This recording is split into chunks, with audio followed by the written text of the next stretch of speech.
Notre cours d'aujourd'hui se propose d'affronter un sujet unanimement réputé à la fois pour son illisibilité et pour une sophistication telle que nul n'est censé comprendre et expliquer les raisons de certaines variations brutales et inexpliquées de dotation globale que reçoivent les communes de l'État.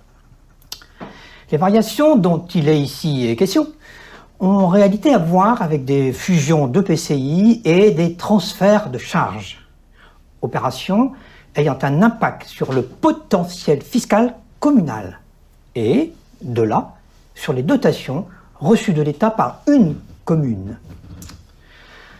En route pour décrypter les phénomènes contribuant à ces bouleversements systémiques, parfois cruels, au sein d'un ensemble intercommunal. Le principe et le mode de calcul du potentiel fiscal furent, selon la légende, imaginés dans le train rapide rejoignant au siècle dernier Paris à Brest en un peu plus de 6 heures. Cette durée fut mise à profit, dit-on, par quelques éminences grises des finances locales, des passionnés de l'équité spatiale, pour inventer le critère majeur qui, selon eux, pourrait fonder une politique de réduction des inégalités très forte à l'époque entre les espaces du territoire national. Le potentiel fiscal ramené à l'habitant est un indicateur de richesse fiscale des collectivités territoriales, utilisé dans nombre de systèmes de péréquation. Le potentiel fiscal strict ou direct est égal au produit que donnerait l'application des taux moyens nationaux d'imposition aux bases d'imposition directe d'une collectivité. À ce potentiel fiscal strict, répondant au fondement historique de cet indicateur, s'ajoutent des produits fiscaux de 3 sortes. Le produit de taxes locales sans pouvoir de taux localisé, comme la cotisation à la valeur ajoutée des entreprises. Le produit de taxes indirectes, comme la taxe sur les jeux, casinos.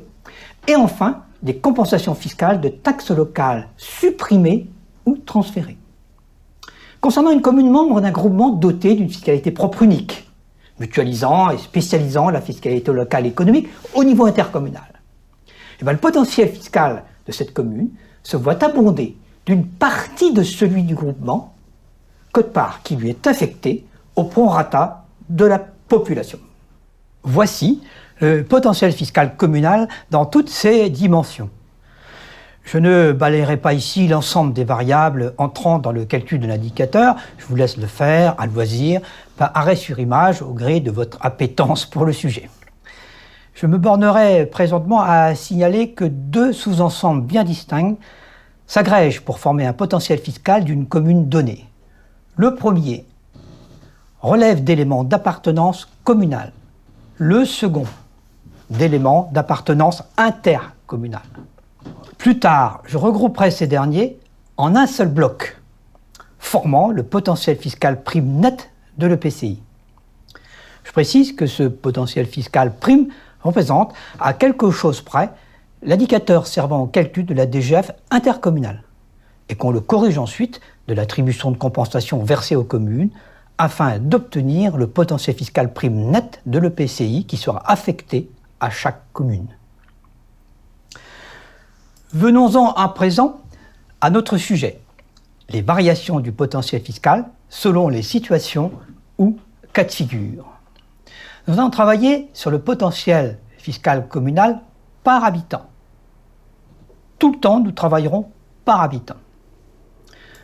Le potentiel fiscal se compose de taxes indirectes, de potentiel fiscal au sens strict ou au sens direct, c'est-à-dire des bases d'imposition de taxes d'habitation et de taxes foncières multipliées par les taux moyens nationaux, de l'attribution de compensation perçue. Et voilà pour cette commune particulière le potentiel fiscal d'appartenance communale. Il me reste à aller chercher les éléments d'appartenance intercommunale.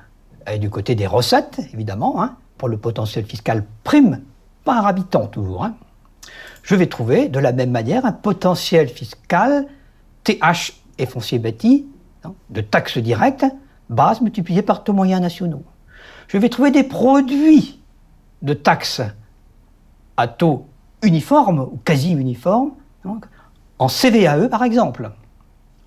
Et je vais trouver donc une dotation de l'État au titre du remplacement de la taxe professionnelle, donc, en 2010-2011, par la dotation globale de neutralisation composée d'une DCRTP et d'un FNGIR.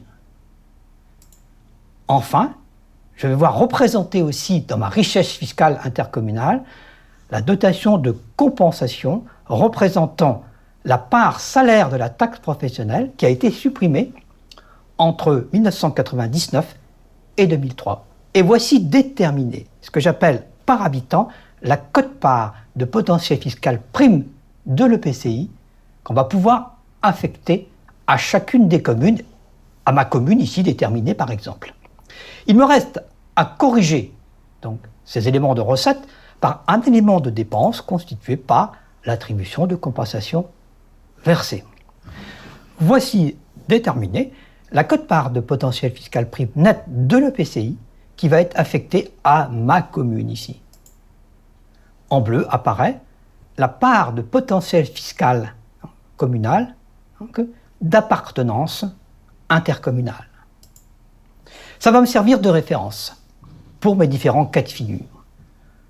J'ai simplement recomposé, par souci de commodité pédagogique, mes agrégats en mettant en bas l'attribution de compensation perçue par ma commune. La situation numéro 1, en simulation, elle est banale car il n'y a pas de fusion, il n'y a pas de transfert de charge. À partir de ce moment-là, j'ai exactement le même schéma que tout à l'heure, je n'ai pas de différence entre la référence et la situation numéro 1. Ce que je vais tester, c'est l'apparition d'une fusion dans une simulation numéro 2. Alors, je n'ai pas encore enclenché la fusion. C'est la raison pour laquelle, pour l'instant, mes agrégats restent identiques. J'ai ici recomposé, en rouge, mon potentiel fiscal prime en un seul agrégat. J'enclenche la fusion. La fusion occasionne, pour cette commune-là, un EPCI qui s'enrichit du fait que l'EPCI dans lequel se trouvait ma commune, ici considérée, donc, était plus pauvre que celui fusionné avec un EPCI, par conséquent, plus riche. Cette augmentation du potentiel fiscal prime par habitant de l'EPCI de référence va occasionner un transfert de richesse qu'on va appeler fictive à ma commune qui n'a vu aucun élément de richesse communale se transformer. C'est ainsi que s'est augmenté de manière significative dans ce cas de figure le potentiel fiscal de ma commune qui servira à la répartition de la DGF et qui va donc influer à la baisse sur la DGF de cette commune. Voici l'effet fusion. Prenons maintenant une simulation 3 avec exclusivement un transfert de charge, sans fusion. Avant que j'enclenche ce transfert de charge, tous les agrégats sont similaires. J'enclenche maintenant mon transfert de charge par le bas avec la conséquence que ça va avoir sur l'attribution de compensation versée. Ce transfert de charge ne concerne pas ma commune. Il concerne une autre commune ou plusieurs autres communes qui transfèrent donc des compétences à l'EPCI. Ce transfert de charge aboutit à une diminution de l'attribution de compensation versée par l'EPCI. À ce niveau-là, cette diminution de l'attribution de compensation versée par l'EPCI a une conséquence sur le potentiel fiscal prime net qui va être affecté à ma commune, qui pourtant n'est pas concernée par le transfert de charge. On a donc une augmentation d'autant du potentiel fiscal prime affecté à ma commune, et donc une augmentation du potentiel fiscal de ma commune, sans que aucune cause ne soit apparue donc, pour justement justifier de cette augmentation de mon potentiel fiscal communal. Prenons maintenant une situation tout à fait courante.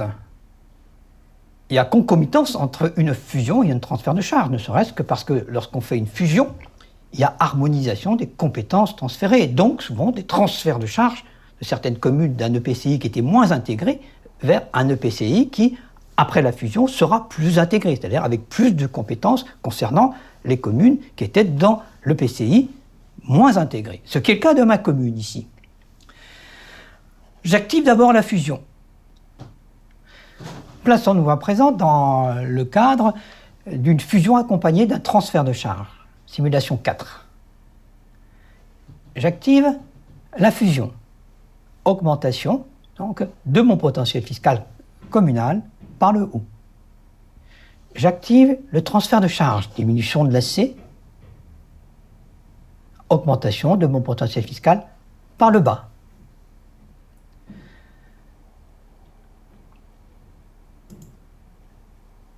Je vais maintenant laisser l'ordinateur travailler pour vous faire défiler, avec des chiffres cette fois-ci, le processus que je vous ai décrit.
Il me reste à vous suggérer que vous décryptiez par arrêt sur image les tableaux animés qui ont précédemment défilé sous vos yeux.